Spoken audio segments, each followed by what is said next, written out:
Welcome to episode 2, the good girl conditioning and how we got here. So, be polite, be nice, don't answer back, don't make a fuss. Does that sound familiar? That's where it starts, the good girl conditioning. Over the years, we are taught to make everyone else comfortable, even if it means losing ourselves. Today, we are unpacking how it happened and how we break free. From a young age, it's like we were rewarded for being good, whether at school, at home, with your parents, your grandparents, just for keeping the peace, not arguing, not answering back, not making a fuss, not crying, all of these things. And it was like approval equaled safety. Being agreeable meant that you were being accepted. Yeah, 100%. And sometimes it didn't even need to be like being directly told that. It was very openly kind of spoken about, the like rebellious, the loud, the naughty, the bossy, difficult ones. Yeah. Were seen so negatively that you didn't then want to be in that camp. Yeah, so by 100%. default, you overcompensate and play into that good girl because you don't want to be tarred with that same brush. Yeah. The amount of times I got called bossy as a child was unbelievable. And especially from my parents, really. Don't be so bossy. Oh, you're so bossy. Like it was a really negative thing. But yeah, this whole thing of being a good girl and doing as you were told as a child growing up in the 80s, it was huge. And I remember like my dad particularly was like, if you ask you don't get. But my granddad used to say exactly the same thing. So you'd go to the post office, for example, and it's a Saturday. We weren't really allowed sweets when we were young. And it's a Saturday and you're with dad and you're looking at the sweets and you're thinking, oh, it'd be really nice to have a packet of Smarties, or, I've been really good all week. And then you can't ask because you don't get. In actual fact, it's not even that. If you ask, you get into trouble. Like we used to get told off. And as I say, it wasn't just my dad, it was my grandparents as well. It was just a way of being, the way you were brought up. But skipping generations, like, you hit 18 and then all of a sudden everybody seems to think that, well, you're an adult now, so you can just go out in the big bad world and you need to start asking for what it is that you want. Well, hold on a minute, 'cause if I ask, I don't get. So I'm just going to sit here and I'm just going to be a really good girl at the age of 18, at the age of 20, at the age of 25, at the age of 30, I'm still being the good girl, waiting and proving myself, doing all the stuff, showing up, overpiling my workload, overcompensating, going out of my way. And do you think that that got me what I wanted? No. Well, Being it the didn't good get me what I girl wanted. doesn't get you anywhere. Being the bossy one, being the upfront one, being the one who can use their voice, that gets you where you need to go. But yeah, it's just so hard when that's your conditioning, Well, and this stuff goes deep, doesn't it? Like women were not really that long ago committed to asylums and called hysterical or burnt at the stake. And then that kind of energy didn't really go anywhere. It just sort of like got rebranded into pop culture and like perfectionism from magazines. Like when we were growing up, I used to love Just 17 and Jack, like I can't remember what else they were called, but you just about to say, like, Jackie. Yeah, but that's not. You're too young for Jackie. Yeah, there was a magazine called Jackie. It's probably something your mum would have read when she was a young girl. Yeah. And now social media. Yeah. But like in our corner of social media, you can be more outspoken and rebellious, and that's what we're here for. But most people aren't, are they? Because no, well, we haven't been. It's taken us like 40 years to grow a pair and. I think it's just that thing, isn't it? When women kind of hit their 40s, something magical happens. like all their fucks literally get chucked out the window. Not all in one day, obviously, because it's like we take little tiny steps. And I'm just going to test the water, and I'm just going to try this, and but all of a sudden, you just wake up one day and go, "What the fuck have I been doing?" Yeah, I don't Not know. anymore, My thank world, you. they get fucked out the window pretty quick in one go. Like good at blowing things up and starting again. But that is from that conditioning, that self-abandonment, prolonged self-abandonment and resentment, and not being able to speak up and not being heard. And when I did speak up, I was knocked back down. So I got to a point of like just feeling really encaged, and then wallop, let's just go from 0 to 100 really, really quickly and book a flight, So, leave. what age did that happen then? Because obviously you've gone from that conditioning, and then all of a sudden, I guess you've been given a bit of freedom maybe when you hit your early adulthood, and you've just gone, fuck this, I'm getting on a plane. And what did you do when you got on the plane? Where did you go? Oh, so there's been a few planes. I don't know. I don't know if we need to discuss them all. Um, Okay. one was to Hungary. I just quit my job. My mum picked me up from work, and I was like, "Do you think Granddad will take me to Gatwick tomorrow? I'm going to Hungary." What was in Hungary? Oh, just some people I knew. Their family Okay. was from there, so they went back for the summer. So I was like, "Oh fuck it, everyone's going our way." Um, there was a flight to Paris to buy a handbag. That's rebellious, but that wasn't a quite fuck it moment. Well, Um, sounds like a good fuck it moment to me. How long were you in I Paris for? a week. A week Yeah, it took me to three pick up attempts to get into a Louis. It took me 3 attempts to get into Louis Vuitton because I wasn't going to queue. handbag. I thought you'd literally jumped on the plane, bought your handbag, and jumped straight back on. I mean, fair play for having a week's holiday. No, I went to Disneyland as well. That's one hell of an expensive handbag. And like the handbag wasn't expensive enough as it was. Oh, brilliant. um, But fair play but to you for having those balls and the guts to just go, sod this, I'm jumping on a plane. yeah, maybe I haven't really been that much of a good girl. Certainly not in your adulthood. I don't. Well, no, I've like ticked all the boxes. I've had a really good job. I've worked my way up the career ladder, and then I've like bought a house, bought a flat, bought a house, had my kids. You know, tick, tick, tick, the conventional way. Yeah, of I've what had these little society says you rebellious should be doing. outbursts along the way. Like I didn't have my kids when I flew to Paris for a week to buy a Yeah, handbag and go to Disney. Um, I didn't have any kids when I quit my job and went to Hungary. I was yeah, very like, I'll get another job. yeah. See, when Um, I grew up, it was very much about leaving school and getting a good job and then staying there. Because this is what we do.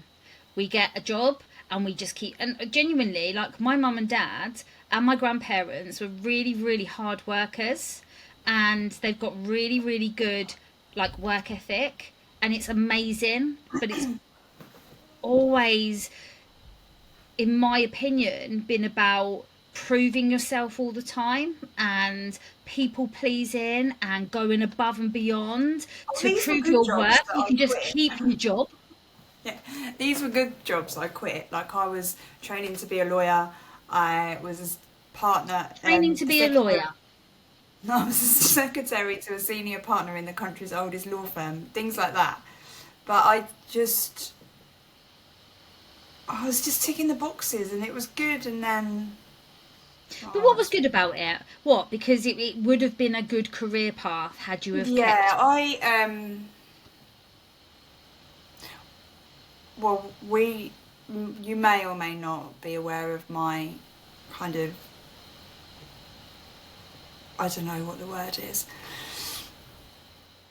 Moral compass kicks in every now and again, and I kind of rebel against things a bit. And that was what I wanted to be. I wanted to be in like commercial law and property, but to do that you have to do all your seats, and it got to the point where I was getting very close to doing my criminal seat, and then I would have to have done the defence side of things, and it just didn't sit right. Like, you know that they've done it and they say no, and you have to defend them anyway. So I was So like, you nah. chucked it in naturally based on your values and your morals, Yeah. And which then I is an went, incredible thing. yeah, it wasn't really seen as incredible at the time, Well, now but it does. I, yeah, This is what I want to be teaching my kids. What makes you happy? What are your values? What are your morals? Let's stick by them. Let's live by them, because it's quite lonely.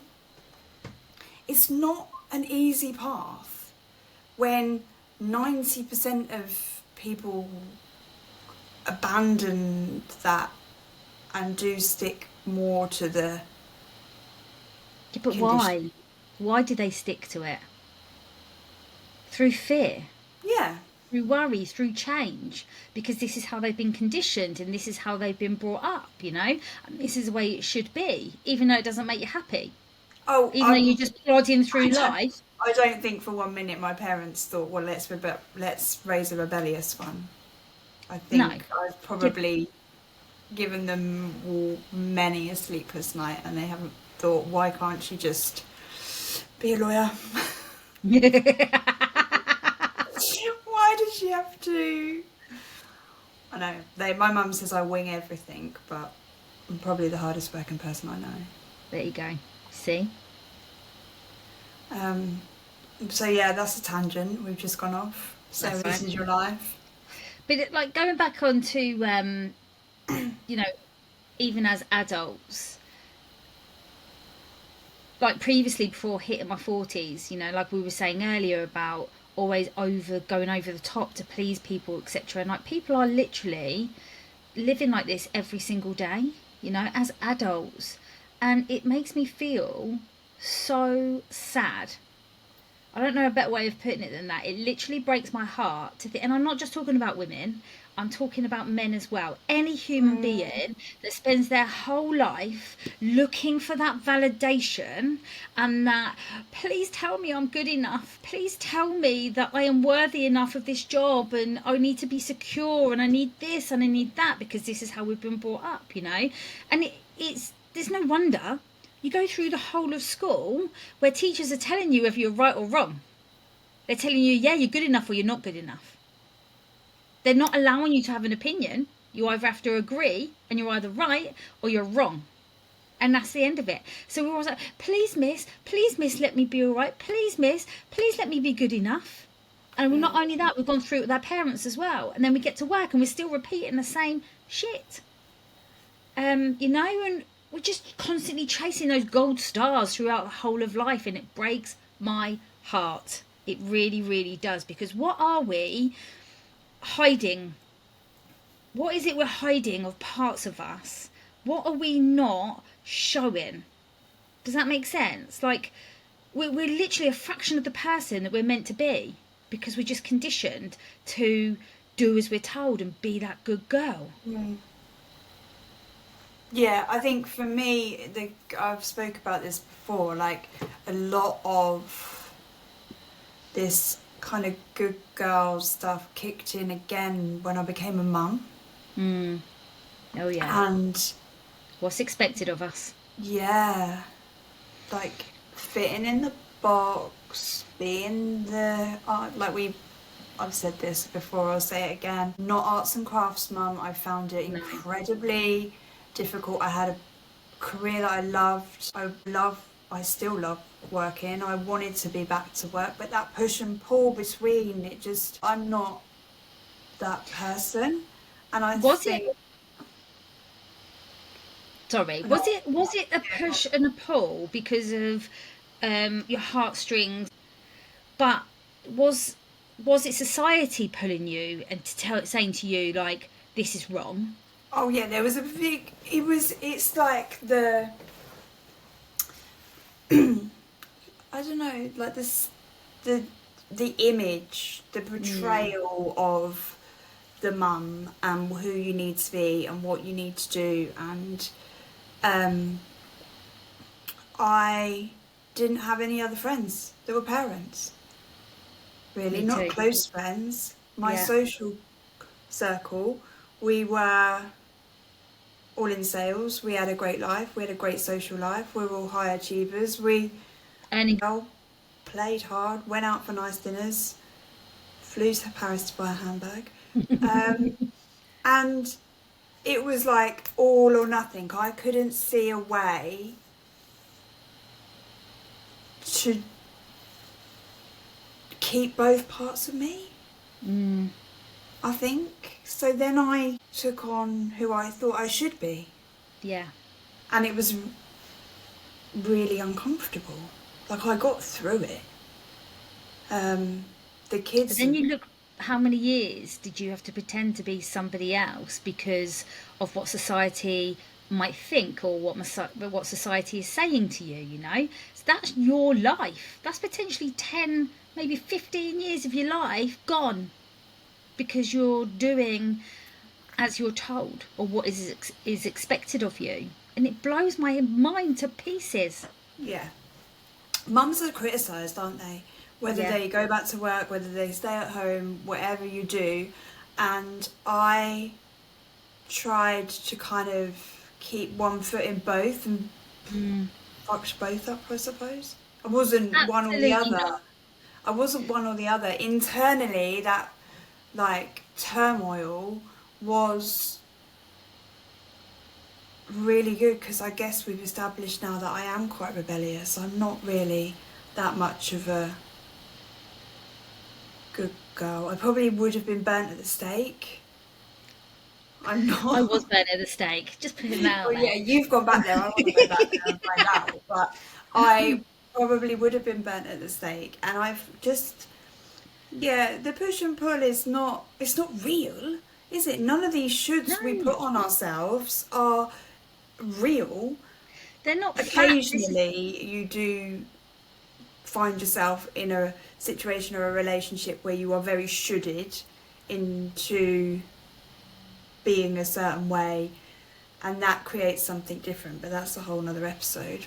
mm, But most of it is internal, our own measure against what our friends are doing or how our parents did it or what we see on social media, or you know, fuck, it could just be like a really throwaway comment that someone makes. It's got yeah, no meaning behind it at all, but you add that story, and then suddenly that throwaway comment that's like, oh, I don't know, so and so is doing this with their children, and then that you hear, oh, that makes me a shit mum, yeah, or I need to be more like that. So to be more like that, I need to abandon that part of me or not pursue my hobbies or do anything that really lights me up because I need to be perceived that way.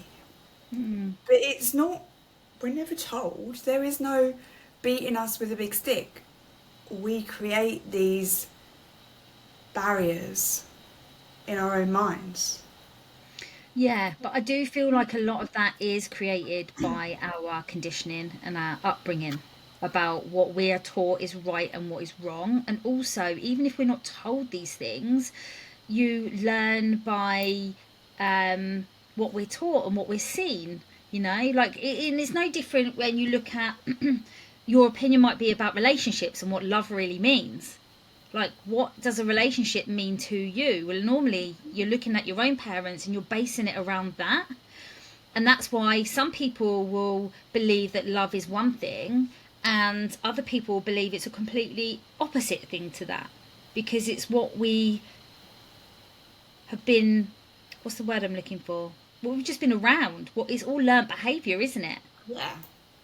Um, And you then know, I think gone. what keeps you stuck there is this conversation is not had. Like, there are untold amounts of women and men wandering around feeling like they're conforming to some rules that they didn't sign up for. But these rules don't exist. No. But that's the good thing, because they don't exist. Yeah. They're not there, so you can rewrite your own. Yeah. I'm not breaking rules. They don't exist. Yeah, we don't have to stay quiet. We don't have to be mute. We don't have to be good girls, whatever the fuck that means. Who says? Who the fuck says? Because your parents aren't living your life. Your parents aren't bringing your kids up. Do you want your kids to be grown up muted? No. Do I want my kids Why not? to... There we go then. They got some of that rebellion in them from their mum. But, you know, how do I want my kids to live their life? I want them to live a life of freedom of mind, freedom of heart, where they believe that anything is possible for them. And if they want it and they believe it, then they can achieve it. End of. And I don't care how corny or shit that may or may not sound to people. It's the fucking truth. Because our minds and our beliefs control everything. Yeah. I also really want mine to, and they are pretty good at it, to be like, no, that isn't okay with me. That isn't what I want. Yeah. That doesn't work for me. That isn't comfortable, whatever version of that looks like, and be able to advocate for themselves. Yeah. I remember when Ava first did this, she had a disagreement with someone. They were really close. It wasn't a big disagreement, but it was kind of like the one that broke the straw that broke the camel's back. There've been lots and lots of different things, and she could see that it was always her that was having to apologise. It was always her that was having to be keeping the peace and everything. And she said, you know what? This is not my ideal friendship. So she blocked them, and oh my god, I was rocking in the corner like, you can't do that. What about this? What about this? She's like, no, this isn't okay for me. And I was like,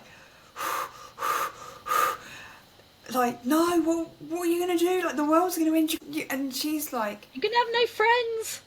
Yeah. But and then I had to really catch myself and be like, no, this is what we want. Yeah. This is really uncomfortable for you, but how amazing. Like, she must have been 11. Wow. She's 17 now. But imagine how fucking awesome it would have been if at 11 years old you could be like, no, this isn't working for me. And not be seen as an absolute arsehole. Yeah. And just knowing yourself enough to stand on that and be like, thanks but no thanks. Yeah. Oh my god, it would be so different. If that was me at 11. How easy would you find it doing that now? You know how difficult I find doing this now. I'm getting better. Yeah. I am getting better, but it still has me like... Yeah. And I just want to add, though, guys, that you don't actually have to block everybody that pisses you off, right? You don't have to go to that extreme. But when we do suddenly decide that potentially the people that we're hanging out with aren't good for us in whatever way that looks, then we don't have to have a massive breakup. We don't have to be nasty. We don't have to have a row. All we can do is just start to step back gradually and just say, do you know what? I'm just going to test the waters here. And if I step away a little bit, let's see how I feel then. And then we get to make that decision. And I've done this a few times over the years where, and it's not,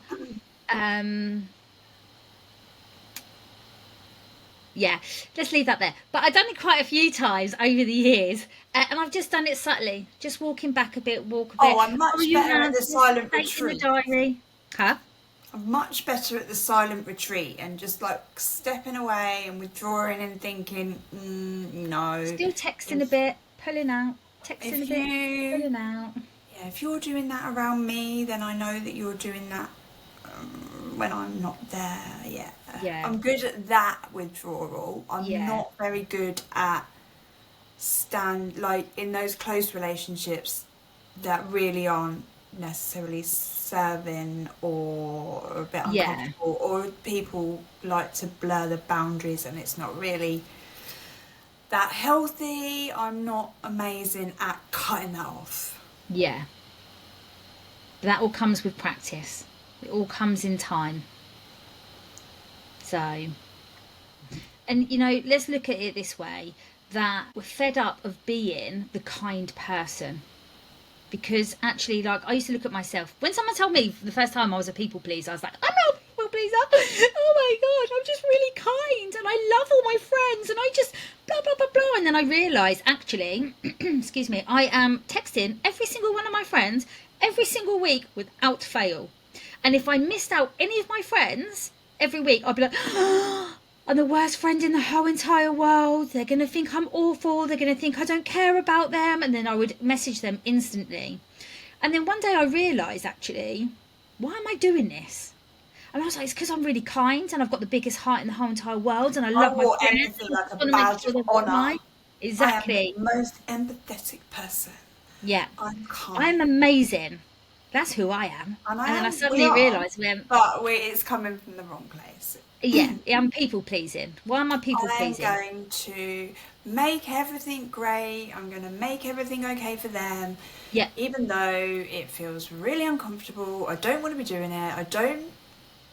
But even before that, before I even realised that I didn't really want to be doing it, I just thought it was a normal, natural thing to do as a best friend. But when you suddenly like open your eyes and you're like, hang on a minute, who the fuck texted me last to see how I am? And I'd go through, like, there's like 10 friends, for example, and I'd be like, not one of them has texted me first in months. Months and months and months to see how I'm doing. And I had a lot of shit going on in my life, trust me. And that's a whole other episode. But a lot of shit. Dark, upsetting, stuff that would have put people in the ground, if I'm honest with you. Where were my friends? Where were they texting to see how I was? Oh no, I was just adding that pressure onto myself. So, you know, but what I'm trying to say is it's not kind, it's being controlled, you know, and it keeps us as women small and tired and burnt out. And just because we suddenly decide that we need to put ourselves first, and actually maybe we don't want to be that best friend to absolutely everybody, doesn't mean to say we're not best friends, by the way. If you don't hear from me for a couple of weeks, doesn't mean I don't love you. It doesn't mean I don't care. Doesn't mean you're not my best friend anymore. I've just got my own shit going on, you know, and it feels fucking good. So good to be actually, for once in my life, put myself and my kids and my husband first. Because trust me when I say, how my husband is still with me sometimes, I do wonder, because I have put him and those kids at the bottom of the list 4 years. 4 years trying to be there for everybody else. And I'm just so grateful that they are still here and that they get to be at the top of the priority list now, you know, alongside me, maybe slightly under me. Because do you know what? If we're not in good form, then we're not passing that on, are we, you know? You know, if we're stressed and burnt out and we're snapping and we're pissed off and we're taking out on the kids, how's that any good? Yeah, but when we're lighting ourselves up and we're feeling good, then the kids get that best version of us. That has been my biggest adjust in the last year. Obviously, they are in the forefront of everything. Yeah. And it is only me. Like, their day-to-day is me. Yeah. And I have dropped everything, been at everything, said yes all the time. I've had to pull back and be like, that's fine, and it's coming from the right place, but it is okay to say no to them. To the kids. And it is okay to take the time away from them it is okay to like get back late and they're at home for an hour. Yeah. And my kids are nearly 15 and 17, and I still live my life in that 2 week cycle Yeah. for when they go to their dad's. My weekends with my kids are completely for them. I Yeah. don't do anything in the evening that I've got them. Like, but I am trying now that they are older to just like let up on that and like go to the odd meditation or sound bath or And something. that's it. They won't mind, will they? And actually, Oh no, it's but almost they like don't, giving they don't them. speak to me when I'm here. They're What up in can their I eat? bedrooms. Yeah. And or can I have some money? So, but I have found that really hard to then adjust and be like, no, you're at that stage now where you can have a little bit of yourself back, and you don't have Yeah. to abandon all of your needs so much and just fit your life into 2 days a fortnight where you see your Yeah. friends and You go and all do of some that. well-being or Mm. whatever it is that lights your soul up. Yeah, because then it was just heaping loads of pressure on my Yeah. like kid-free weekends, and I was trying to do housework and socialise and work and whatever it was. Mm. Um, so yeah, that has been still a battle to reclaim time for me. Yeah. But Yeah. knowing that actually that ripple effect. When I'm good, they're brilliant. Exactly. You know? Yeah.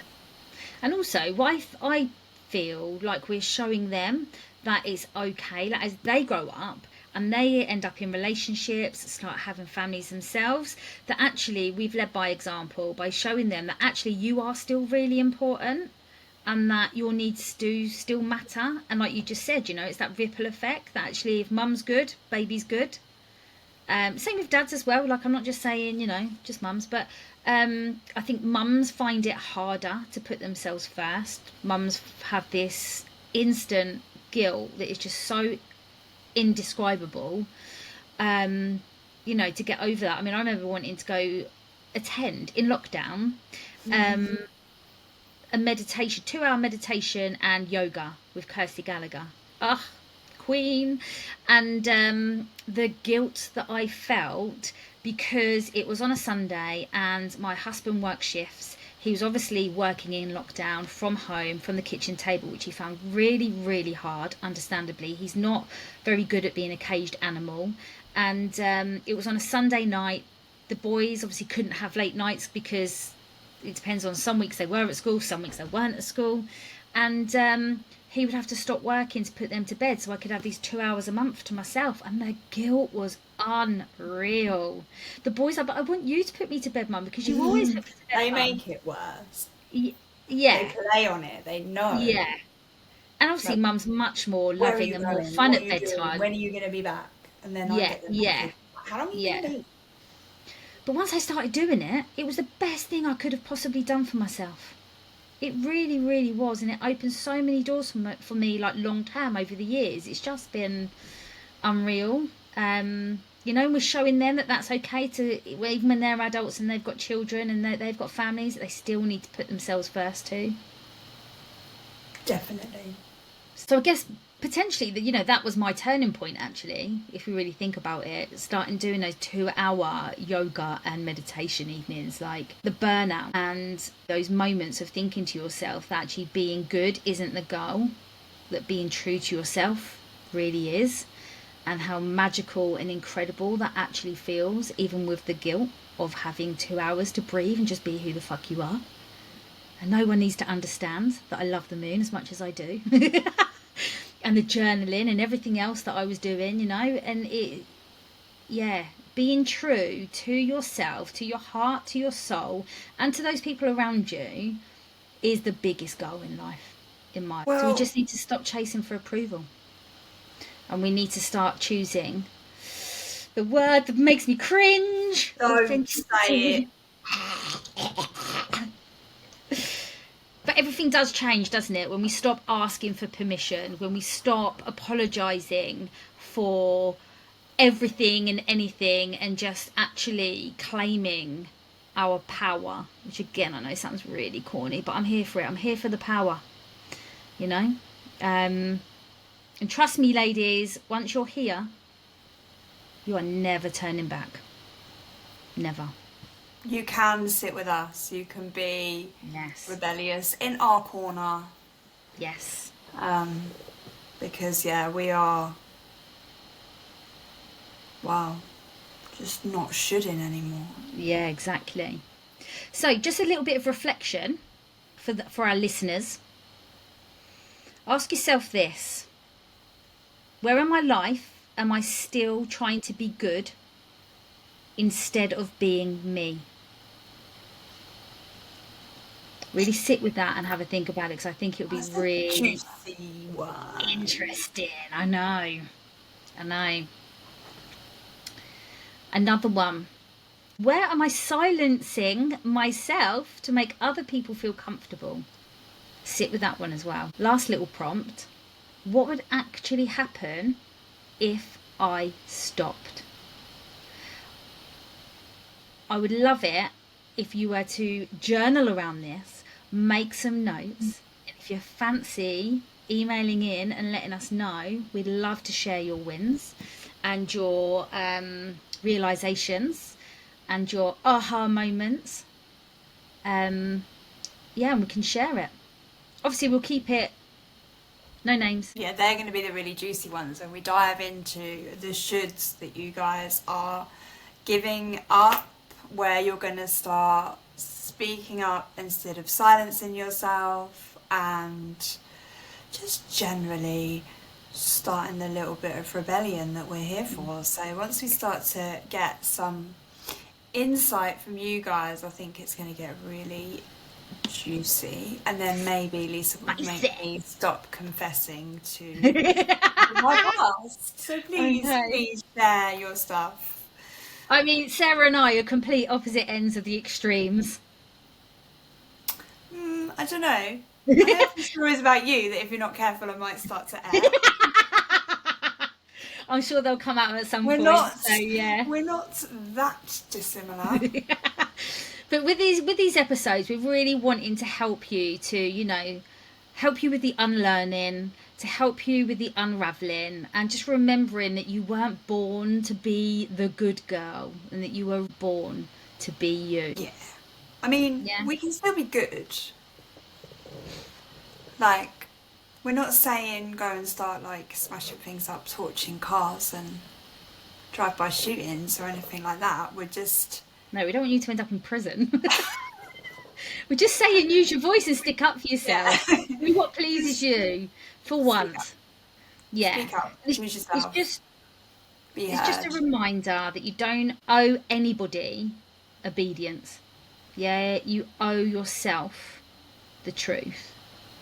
So welcome to No Shoulds Given, people. Thanks for listening.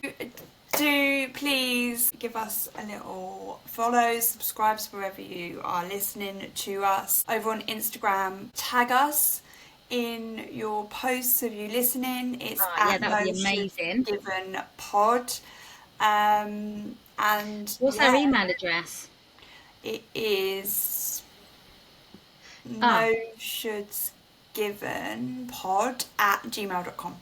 Lovely, thank you. Only because I forgot, so I thought I'd better ask you. Yeah.